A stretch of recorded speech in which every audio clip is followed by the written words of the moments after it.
According to Sunnah, a person is either a believer or an unbeliever. The conditions to be believed are indivisible. It does not accept techezi, disintegration. If you believe in them, you are a believer. About believing, if he says, I believe in some of them and I don't believe in some of them, or if he says that he does not believe in any of them, or if he denies even one of the essential matters that must be believed in, he is the unbeliever. To be a believer, it is necessary to believe in all of the essential religious matters, that is, all of the essential matters that must be believed. But it is not necessary to deny everything in order to be an unbeliever. There is a difference here.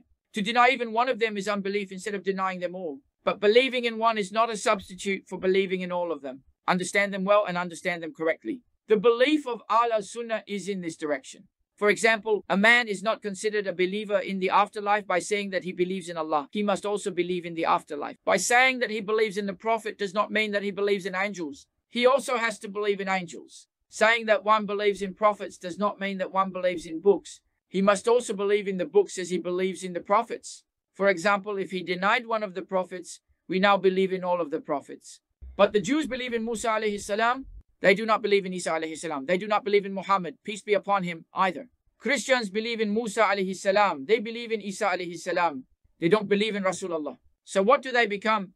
They indeed become unbelievers. What exactly does the verse say? Those of the children of Israel who took to unbelief have been cursed by the tongue of Dawood and Isa, son of Mary. And who are these unbelievers? The other verse explains, Allah is the third of the three. Those who say there is a Father, a Son, a Holy Spirit. Those who believe in three gods, in a hypostasis, have certainly unbelieved. Allah declares this with his verse. The Trinitarian creed, that is, there are three gods, the Father, the Son, and the Holy Spirit. When they perform rituals, when they take out a cross, when they worship, with that gesture they affirm and reveal that they worship three gods. The verse clearly says that they are unbelievers. On the other hand, what does the verse say? Whether they are Jews, Christians, people of the Torah and the Bible, whether they are polytheists, such as idolaters and pagans, their unbelievers will burn forever in hellfire. They'll never get out of there.